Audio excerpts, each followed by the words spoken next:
नमस्कार and hi everyone. Welcome to my another video. I hope आप सभी लोग बहुत अच्छा कर रहे हैं। मैंने ना वीडियो शूट करने के लिए अपने हस्बैंड और अपनी बेटी आदिया को बाहर भेजा था, तो आते वक्त मेरे हस्बैंड ये नारियल पानी लेके आए जो कि अभी मैं पी रही हूँ। बहुत ही टेस्टी है। तो पटियाला की बात जब भी याद आती है मुझे सिर्फ दो लोग सबसे ज़्यादा याद आते हैं। वो एक है गुरप्रीत और एक है मनोज। तो गुरप्रीत से तो मैं मिली थी जब मैं एलकेजी में थी। हम दोनों का एडमिशन साथ में हुआ था। और आप लोगों को तो पता ही है कि हर एक क्लास में 4 लाइन होती है, 2 लड़कियों की 2 लड़कों की। मुझे अभी भी याद है कि वो मुझे घूर रही थी और वो मुझे घूर रही थी, इसलिए मैं भी उसको घूर रही थी। मैं सोच रही थी कि ये क्यों घूरे जा रही है, मुझसे क्यों नहीं बात कर रही है। और होता है ना कि जब हम फर्स्ट टाइम नए स्कूल में जाते हैं तो हमको थोड़ा सा प्रॉब्लम होता है न्यू बॉन्डिंग क्रिएट करने में। और टीचर को भी अच्छे से ये बात पता था, तो इसलिए उन्होंने क्या क्या इंटरवल के टाइम जो फर्स्ट बेंच में आमने सामने जो बैठे थे उन दोनों की दोस्ती करवा दी। फिर जो सेकंड बेंच में बैठे थे आमने सामने उन दोनों की करवा दी। फिर क्योंकि गुरप्रीत मेरे ही बगल में बैठी थी तो मेरी फ्रेंडशिप गुरप्रीत से करवा दी। लकीली हम दोनों ने एडमिशन लिया क्लास 1 में साथ में। और मैंने पहले भी बताया था कि मैं केवी से पढ़ी हूँ। केवी यानी कि केंद्रीय विद्यालय, जिसे इंग्लिश में सेंट्रल स्कूल कहा जाता है। But I felt really proud and happy that जो मेरी फ्रेंड थी, हम दोनों का साथ में एडमिशन हुआ। और मुझे उसके कॉन्टेक्स्ट में एक चीज़ अभी तक याद है कि मॉर्निंग में ना हमेशा जल्दबाजी होता था, तो इसलिए मम्मी जल्दबाजी में हमेशा मुझको टिफ़िन में, मतलब हम तीनों भाई बहन को टिफ़िन में ज़्यादातर पूरी और अंडे का भुजिया बना के भेजती थी। और गुरप्रीत की मम्मी रोटी और उसके साथ घर पे बना हुआ मक्खन बना के भेजती थी। लेकिन होता है ना कि खाना चाहे कितना भी अच्छा बने, कभी कभी अगर डेली बेसिस पे खाया जाए तो हम बोर हो जाते हैं, खासकर बच्चे। तो गुरप्रीत को भी अपना टिफ़िन बिल्कुल पसंद नहीं आता था और मुझे भी नहीं आता था। हम लोग क्या करते थे, अपने टिफ़िन में से एक एक बाइट ले लेते थे, फिर बाकी पूरा टिफ़िन हम एक दूसरे को दे देते थे कि ले भाई अब तू खा पूरा। और पता है, आज तक मैंने वैसा मक्खन लाइफ में नहीं खाया है। मुझे अभी भी खाने का बहुत मन करता है। पैकेट वाला बटर तो हमने बहुत खाया है, लेकिन वैसा टेस्ट कभी नहीं मिला। मुझे नहीं पता कि गुरप्रीत के पापा का कहीं और ट्रांसफ़र आ गया कि उसका स्कूल चेंज हो गया। खाली ये 2 इंसिडेंट मुझे याद आता है, इसके अलावा मुझे और कुछ भी याद नहीं आता है। तो चलिए अब नेक्स्ट मैं बताती हूँ मनोज के बारे में। हमारे एक ही ब्लॉक में रहते थे, चौहान अंकल और आंटी के सामने वाले क्वार्टर पे। और उन लोगों की फैमिली के साथ मेरे पेरेंट्स का काफ़ी अच्छा बॉन्डिंग था। अंकल आंटी रावत लिखते थे, हम लोग रावत अंकल रावत आंटी ऐसे बुलाते थे। और जहाँ तक मुझे मालूम है, रावत लिखने वाले लोग अब के उत्तराखंड में शायद रहते हैं। वो लोग गढ़वाली थे। पहला इंसिडेंट ये याद आता है, उस ज़माने में सैटरडे और संडे को शाम को दूरदर्शन बॉलीवुड मूवीज़ ब्रॉडकास्ट करता था। आप लोगों को भी याद होगा, स्पेसिफिकली जो 90s के किड्स हैं। और अनफॉर्चुनेटली हमारे घर में उस वक्त टीवी नहीं हुआ करता था। और जैसा कि मैंने पहले वाले वीडियो में भी बताया था कि मेरे पेरेंट्स को ना बॉलीवुड मूवीज़ देखने का बहुत शौक़ था। तो मम्मी क्या करती थी, उस दिन एकदम पहले ही खाना वाना बना के रेडी हो जाती थी। मूवी स्टार्ट होती थी 5 बजे शायद, और 2.5 घंटे की होती थी, तो 7:30 तक ख़त्म हो जाती थी। हम लोग आकर खाना खा के फिर सो जाते थे। तो एक दिन मतलब ऐसे ही टाइम हो चुका था, सैटरडे को या संडे को जाना था, मुझे याद नहीं है। मम्मी ने मेरी बहुत पिटाई की थी और मैं बहुत चिल्ला चिल्ला के रोई थी। लेकिन मम्मी मुझे चुप रहने को कह रही थी कि हम लोग मूवी देखने जा रहे हैं तो अब चुप हो जाओ। फिर मैं भी चुप हो गई थी, क्योंकि ये जो मनोज था उसके सामने मैं बिल्कुल एम्बेरेस्ड फील नहीं करना चाहती थी। उसके सामने मैं बिल्कुल रोना नहीं चाहती थी। तो चुप तो हो गई थी मैं, लेकिन सिसकना बंद नहीं हो रहा था। तो मैं सिसकते हुए गई उन लोग के घर पे। फिर होता है ना, बड़े लोग पूछते हैं, प्यार दुलार करते हैं, तो अंकल आंटी भी मुझे पूछने लगे, क्या हो गया बेटा, क्यों रो रहे हो, नहीं रोते हैं, इस तरह से। फिर लेकिन मैं देख रही थी मनोज की तरफ, क्योंकि मनोज ना हमेशा से शैतानी करता था। वो कोई मौका नहीं छोड़ता था छेड़ने का।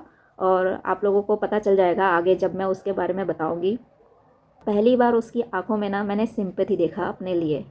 फिर मैंने उसका एक नया रूप देखा था, तो इसलिए वो इंसिडेंट थोड़ा सा सिग्निफिकेंट था मेरे लिए। बाद में ना हम लोग के घर पे भी वो ब्लैक एंड वाइट टीवी आ चुकी थी, तो बाद में हम लोग मूवीज़ भी देखते थे अपने ही घर पे। और शायद वेडनेसडे एंड फ्राइडे चित्रहार तब आता था, तो वो भी हम लोग देखते थे। तो वहाँ पे क्वार्टर में हम लोग का सब काम टाइम टेबल के अनुसार होता था। हम 5 बजे तक उठ जाते थे, फिर पढ़ाई करते थे, फिर नहा धो के तैयार होके ब्रेकफास्ट करके हम स्कूल जाते थे। स्कूल से आके खाना खा के हम लोग को सोना होता था। फिर सो के उठने के बाद मम्मी हम लोग को दूध के साथ कुछ खाने को देती थी। उसके बाद हमको पढ़ाई करना होता था। फिर शाम को 5 बजे के आसपास हम लोग को परमिशन मिलता था बाहर खेलने जाने के लिए, 1-1.5 घंटा के लिए। तो मैं भी जाती थी खेलने के लिए और ज़्यादातर मैं अकेले अकेले घूमती रहती थी। तो एक दिन ना मनोज ने मुझे पूछा कि मेरे साथ चलेगी दूध लेने। फिर हम लोग ना दूध वाले से रखते थे, और आप लोगों को पता ही होगा हरियाणा पंजाब में मिला हुआ दूध बहुत अच्छा होता है, उसमें से काफ़ी मोटी गाढ़ी मलाई निकलती है। तो लेकिन फिर भी पता नहीं क्यों मनोज की फैमिली मनोज को भेजती थी हमारे आर्मी कैंपस के बाहर, जहाँ पर लोकल लोग रहते थे और उन लोगों के पास अपना भैंस हुआ करता था, तो वो वहाँ जाता था काफ़ी दूर। तो उसने पूछा, तो पहले तो मैंने मना किया क्योंकि मुझे हमेशा अपने पेरेंट्स का डर लगा रहता था। उन्होंने भी हम लोगों को मना करके रखा हुआ था कि आर्मी कैंपस के बाहर मत जाना। लेकिन फिर मनोज ने मुझे एश्योरेंस दिया कि डरने की कोई ज़रूरत नहीं है, मेरा सीक्रेट उसके साथ सेफ रहेगा और वो भी तो है मेरे साथ, तो डरने की क्या बात है। फिर मैं एकदम निश्चिंत हो गई और बहुत खुश हो गई ये सोच के कि वाह, आज तो एडवेंचर करने को मिलेगा। तो मैं चली गई उसके साथ। जो रस्टिक लाइफ है पंजाब का वो मैंने देखा और मुझे अच्छा लगा। फिर मुझे याद नहीं है उसके बाद मैंने कंटिन्यू क्यों नहीं किया। हो सकता है फिर भी होता है ना, पेरेंट्स जब मना करते हैं तो कहीं ना कहीं कुछ भी हो मन में एक तो वो होता है कि नहीं यार, पेरेंट्स ने मना किया है तो नहीं करना चाहिए। तो शायद इसके लिए मैं शायद नहीं गई। और दूसरी बात ये थी कि बहुत दूर जाना पड़ता था पैदल चल चल के, तो मैं अपना खेलने का जो टाइम है वो पैदल चलने में वेस्ट नहीं करना चाहती थी शायद। पता है मनोज और मैं बहुत अच्छे फ्रेंड थे बचपन में, लेकिन ऐसा नहीं था कि हम दोनों एक दूसरे से चिपके रहते थे, क्योंकि उसके और भी फ्रेंड्स हुआ करते थे और वो उन लोगों के साथ जाके खेलता था और मैं ज़्यादातर अकेले अकेले घूमती रहती थी या फिर अपने भाई बहन के साथ खेलती थी। तो एक दिन उसने मुझे फिर से पूछा कि मेरे साथ खेलने चलेगी, तो मैंने कह दिया हाँ चलो। फिर देखा कि वो बहुत दूर जगह लेके गया और वहाँ पे ना फलों के पेड़ थे और उसके नीचे पानी का टंकी था जिसमें ढक्कन कुछ नहीं था। और ये मनोज का नेचर था कि जहाँ भी उसको फ्रूट्स के ट्रीज़ दिख जाते थे वहाँ पर उसको जाना होता था, पेड़ पे चढ़ के फल तोड़ने होते थे, खाने होते थे और वो वहीं पहुँच जाता था। तो उस दिन वो मुझे लेके गया। मैं डर रही थी कहीं पानी में गिर विर ना जाए, लेकिन नहीं, वो कहाँ डरने वालों में से था, वो तो एडवेंचरस टाइप ऑफ पर्सन था। तो वो चढ़ गया एकदम टंकी के ऊपर, फिर पेड़ के ऊपर, फिर वहाँ से तोड़ा उसने, खुद भी खाया, मुझे भी दिया। लेकिन अगेन मैं डरपोक थी ना, तो फर्स्ट टाइम क्या है, मैं मना नहीं करती हूँ, मैं चली जाती हूँ, क्योंकि मुझे भी उस एडवेंचरस एक्टिविटी को एक्सपीरियंस करना होता है। लेकिन जब एक बार एक्सपीरियंस कर लेती हूँ फिर मैं मना कर देती हूँ कि नहीं, मैं नेक्स्ट टाइम नहीं जा रही हूँ क्योंकि मुझे अपने पेरेंट्स से बहुत डर लगता था। फिर एक बार क्या हुआ, मम्मी शायद बीमार थी क्योंकि वो अपने ड्यूटीज़ को कभी नेगलेक्ट तो नहीं करती थी। वो मैथ्स के कॉपी में कवर लगाना रह गया था, तो नेक्स्ट दिन मुझे अपने मैथ्स मैम से इतनी डांट पड़ी और उन्होंने इतने बुरे तरीके से डांटा ना। उन्होंने, मतलब मैं कितने साल की थी, क्लास 2 में थी, वही 7 साल की रही होंगी, और वो मुझे क्या कह रही थी, अगर तुमको भी अगर कपड़े ना पहनाए तो तुम्हें कैसा फील होगा। इस तरह से वो मुझे डांट रही थी कॉपी में कवर नहीं लगाने की वजह से। तो यही बात मनोज ने सुन ली थी। फिर जब मैं घर पहुंची शाम को, जब मैं खेलने के लिए निकली, वो मुझे चिढ़ाने लग गया। आज तो मैथ्स मैम से तुमको बहुत डांट पड़ी ना। बोलो बोलो क्या डांट रही थी मैम। वो मुझे एम्बेरेस करने के लिए, मतलब ऐसे पूछ रहा था, और ख़ुद भी वो एम्बेरेस्ड फील कर रहा था, लेकिन फिर भी वो मुझे चिढ़ाने के लिए वो मौका नहीं छोड़ रहा था। तो मुझे अच्छा नहीं लगा, तो मैंने कुछ नहीं बोला और वहाँ से मैं भाग के निकल गई। जैसा कि मैंने कहा कि मनोज को हमेशा वहाँ जाना होता था जहाँ उसको फ्रूट्स के ट्रीज़ दिख जाते थे। तो ना अपने स्कूल के आसपास भी वहाँ पे बंगलो, विलास ये सब हुआ करते थे और उनके गार्डन में फूलों के पौधे, फ्रूट्स के पेड़ ये सब होते थे और ये कोई भी चीज़ मनोज के नज़र से नहीं बच पाते थे। वो इंटरवल में जाता था रोज़। और वैसे तो स्कूल का जो गेट होता है वो उसमें तो ताला लगा होता है जब तक हमारी छुट्टी नहीं हो जाती थी, लेकिन जो पीछे का वॉल था ना उसमें एक बहुत बड़ा छेद था, तो वो छेद में से अपने दोस्तों के साथ निकल के चला जाता था। मुझे ना मनोज की यही एक बात बहुत अच्छी लगी कि वो कुछ भी अपने लाइफ में करता है ना तो मुझे उसमें इंक्लूड ज़रूर करता है। तो इसलिए एक दिन मुझे भी उसने इनवाइट किया इंटरवल के टाइम पे कि चल संगीता चलते, तुझे एक जगह लेके चलता हूँ। और वो मुझे लेके गया। उसके सारे दोस्त लोग गए थे और उन लोगों में से मैं ही एक लड़की थी। मैं बहुत डरते डरते गई, फिर मैंने देखा कि उसने क्या किया और वही सेम चीज़ किया उसने। पहले तो वो पेड़ पे चढ़ के उसने तोड़ा, फिर खुद भी खाया, दोस्तों को भी दिया, मुझे भी दिया। पता है जब भी मैं आज उन इंसिडेंट्स को याद करती हूँ ना तो मुझे लगता है कि मनोज कितना एडवेंचरस था और उसके साथ रह के मैं भी कितना एडवेंचरस फील करती थी। अभी उसके बारे में सोचती हूँ तो मुझे बहुत अच्छा लगता है कि चलो मेरे लाइफ में भी एक ऐसा फ्रेंड था, काश वो अभी भी मेरे लाइफ में होता तो कितना अच्छा लगता। तो एक बार उसने ना एक बहुत बड़ा गुलाब का फूल देख लिया किसी के गार्डन में। फिर बस क्या था, उसको दीवार कूद के छलांग लगा के जाना था और उस फूल को तोड़ के लाना था। एक बार उसने अगर मन में ठान लिया तो वो तो कर ही लेता था। वाकई में वो फूल इतना सुंदर था, गुलाब का फूल, और जो नॉर्मल साइज़ होता है ना इतना, वो इतना बड़ा था, इतना बड़ा एकदम रेड कलर का। लेकिन मैंने जब उससे मांगा तो उसने मुझे नहीं दिया। मनोज, अगर आज तुम कहीं से मेरा वीडियो देख रहे हो, खैर छोड़ो। और हाँ, मेरे पापा ना तभी से मुझे इंग्लिश बोलना सिखाते थे। जैसे basic English, what is your name, my name is Sangeeta, in which class you read, इस तरह से in which school you study, वो सब, what is your mother's name, what is your father's name. तो मेरा ना एक नेचर था कि नेक्स्ट दिन मैं मनोज के सामने बिना किसी कॉन्टेक्स्ट के उसके सामने तोते की तरह रटना शुरू हो जाती थी। मैं देखना चाहती थी कि पापा ने जो मुझे सिखाया है वो मुझे याद है कि नहीं। ये नहीं था कि मुझे उसके सामने ब्रैग करना था कि देखो मुझे कितनी इंग्लिश आती है, ऐसा कुछ नहीं था। और मुझे नहीं पता था कि वो मेरे इस स्किल को इतना एडमायर करता था। मैं तो उसके सामने पहुंच जाती थी बिना कुछ बोले, मनोज, बस मनोज नाम लेके फिर मैं शुरू हो जाती थी।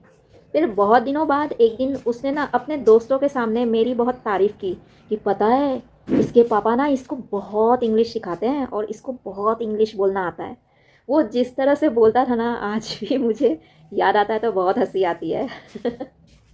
कभी कभी मैं सोचती हूँ पता नहीं मनोज अभी बड़ा होके क्या बना होगा, वो भी अंकल की तरह आर्मी में कुछ बना होगा कि उसने कोई और ही अपना फील्ड चुना। तो एक बार क्या हुआ, हम लोग का स्कूल का छुट्टी हो चुका था लेकिन हम लोग का जो व्हीकल है वो नहीं पहुंचा। और वैसे भी हमारा स्कूल बहुत दूर था हमारे क्वार्टर से, तो किसी कारण से लाइक ट्रैफिक वगैरह के वजह से शायद देर हो गया होगा। तो मनोज तो एक जगह पे टिक ही नहीं पाता था, तो उस दिन भी उसने मुझे कहा कि चल मैं तुझे एक चीज़ दिखाता हूँ।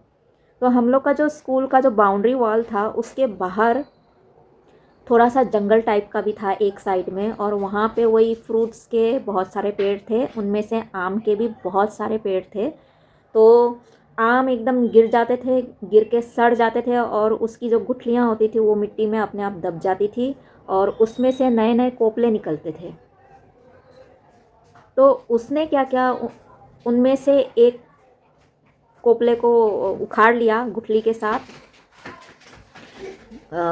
उस पौधे, जो नया पौधा निकला था उसको तोड़ा, गुठली को अच्छे से धोया और किसी कंक्रीट जगह पे उसने गुठली को घिसा तो उसमें एक छेद बन गया। छेद बनने के बाद जैसे कि हम हुइसल में ऐसे सीटी बजाते हैं ना, तो सीटी निकलती है, तो उसमें से भी सीटी निकला। फिर उसने मुझसे कहा कि तुम भी करके देखो, और मैंने भी करके देखा और सीटी निकला। मैं इतनी खुश हो गई कि वाह, मैंने मनोज से एक नया चीज़ सीखा और ये हो भी गया। तो मैं बहुत खुश हो गई थी। तो आप लोग देख सकते हैं कि मनोज उस टाइम से ही बचपन से कितना उसको स्किल आता था, और जो भी उसको आता था वो मुझे बताता था। तो जब उसकी स्किल की बात हो रही है, और एक है इंसिडेंट इस चीज़ को बताने के लिए। एक बार उसको ना पपीज़ मिल गए, कुत्ते के बच्चे 3-4। तो वो बहुत काइंड हार्ट का भी था। उसने ना अपने दोस्तों के साथ मिल के एक घर बनाया पपीज़ के लिए। और उस पौधे का नाम मुझे याद नहीं है। एक ना वाइल्ड प्लांट हुआ करता है जिसमें पर्पल कलर का फूल निकलता है, और उसकी जो टहनियाँ होती है ना वो काफ़ी मजबूत होती है। और कुछ दिन पहले मैंने इंस्टाग्राम के एक रील में भी देखा कि राजस्थान के किसी एक गांव में ना लोग अ, लकड़ी का घर बनाते हैं और उसी पौधे को बांधने के लिए यूज़ करते हैं। पर नाम मेरे दिमाग से निकल गया। तो उसी पौधे से, मतलब उन पौधों को बिना उखाड़े, उन्हीं पौधों के टहनियों से, ऐसे जैसे मम्मी लोग निटिंग करते हैं ना, बुनाई करते हैं, तो ऐसे बुनाई करके एक इतना प्यारा सा घर बनाया ना, एकदम टनल जैसा। तो अगेन ही इनवाइटेड मी उसका वो प्यारा सा घर दिखाने के लिए, और मैं चली गई। उसके और भी दोस्त थे, तो मैं अंदर घुसी और मुझे बहुत अच्छा लगा। बहुत ही प्यारा सा घर बना था। तो ये एक दूसरा एग्जाम्पल है कि वो उसको कितने स्किल्स आते थे। और एक बार ना क्या हुआ, हम लोग की छुट्टी हो चुकी थी और हम लोग अपने व्हीकल से घर वापस आ रहे थे। तो उस दिन भी मनोज पता नहीं कहाँ से एक पन्नी में ढेर सारा जामुन लाया था वो, और खा रहा था। मैं भी पास में ही थी। तो उसने मुझे ऑफ़र किया कि खाएगी संगीता जामुन। तो पापा ने ना कुछ मैनर्स सिखाए हुए थे। पापा ने कहा था कि दूसरों से कभी भी कुछ लेना मत। तो मुझे याद आ गई पापा की बात। मैंने साफ मना कर दिया कि नहीं, मुझे नहीं खाना है आउट ऑफ मैनर्स। तो फिर उसने तो इंसिस्ट तो कई बार किया, और उतनी ही बार मैंने रिजेक्ट भी किया।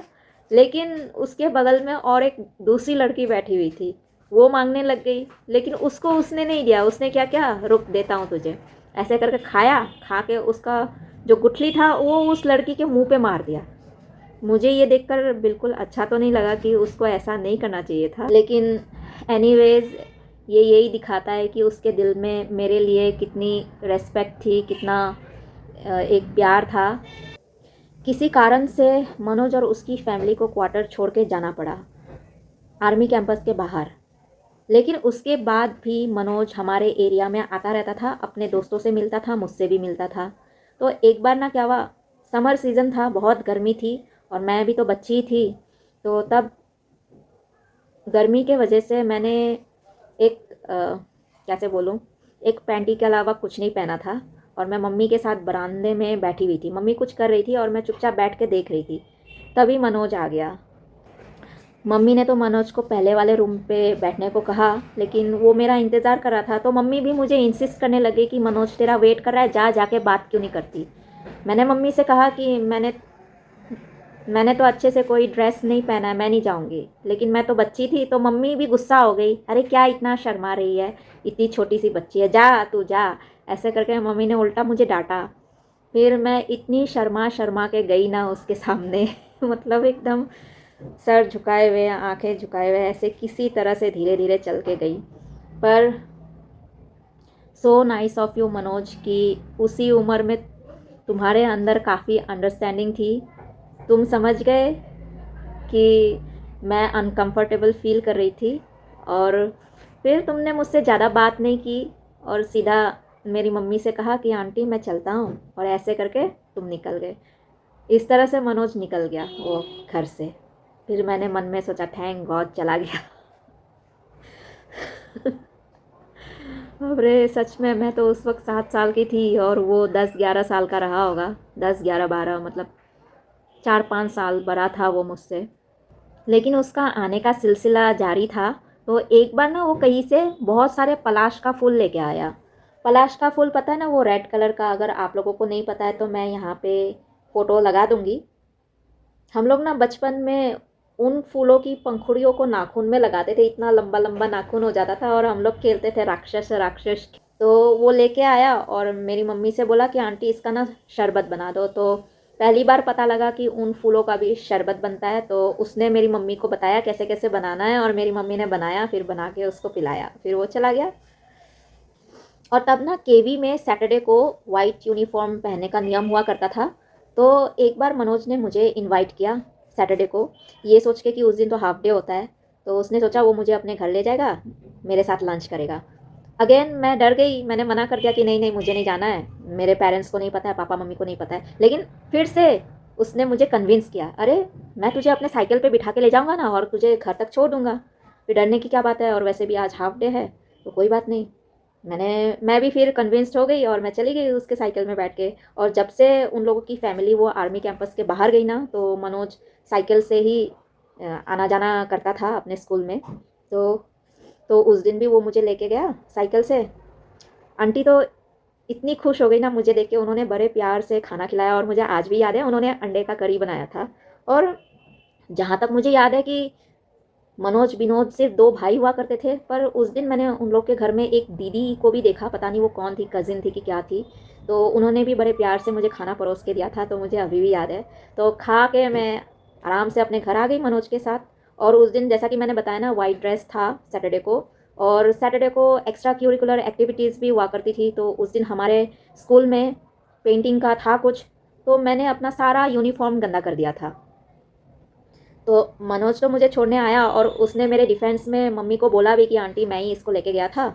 अब मुझे ये नहीं याद है कि मैं बिना पूछे मनोज के घर गई इसलिए मुझे पिटाई पड़ी, या मैंने अपना पूरा ड्रेस गंदा कर रखा था इसलिए मुझे पिटाई पड़ी, लेकिन पड़ी। तो हमारे ब्लॉक के पीछे भी एक और ब्लॉक हुआ करता था, तो पता नहीं क्यों बाद में हम लोग को भी ये हमारे पीछे वाले ब्लॉक में भेज दिया था। तो इस नए वाले क्वार्टर में ना हम लोग का कुछ इवेंट था, पर मुझे याद नहीं है क्या इवेंट था। कुछ कुछ पूजा वगैरह था शायद। तो सारे पड़ोसियों को बुलाया था, तो मनोज और उसकी फैमिली को भी बुलाया था। लेकिन पता नहीं उस दिन मुझे भी क्या शैतानी सूझी थी, मुझे अपने पेरेंट्स से कुछ रिवेंज लेने का मन कर रहा था, उनको परेशान करने का मन कर रहा था, और मैं बिस्तर के नीचे जाके छुप गई। फिर मेरे मम्मी पापा परेशान, अंकल आंटी मनोज सब लोग परेशान, पूरे एरिया में ढूंढा जाके, मैं कहीं नहीं मिली। तब मनोज ने अपना दिमाग लगाया कि ये कहाँ जा सकती है, और आखिर वो मेरा बेस्ट फ्रेंड था, ऊपर से उसका खुद का दिमाग भी शैतानी था। ऑब्वियसली वो मेरी शैतानी को उसने पकड़ लिया था। उसने सोचा कि पूरे एरिया में नहीं मिली, और मैं तो थोड़ी डरपोक जैसी थी, उसने सोचा कहाँ जा सकती है। लास्ट में उसने मुझे बिस्तर के नीचे देखा, और मैं उसको दिख गई। जैसे ही दिखी वो ऐसे चिल्लाया ना, अंकल ये रही संगीता बिस्तर के नीचे। पापा मम्मी ने कहा तू वहाँ क्या कर रही है, बाहर निकल आ, नहीं मारेंगे तुझे, नहीं पीटेंगे। मैं निकल नहीं रही थी, लेकिन जब तक उन्होंने मुझे ये आश्वासन नहीं दिलाया कि भाई नहीं पीटेंगे, मैं तब तक नहीं निकली। फिर बाद में मुझे विश्वास हो गया उन लोग पर, और मैं तब बाहर आ गई।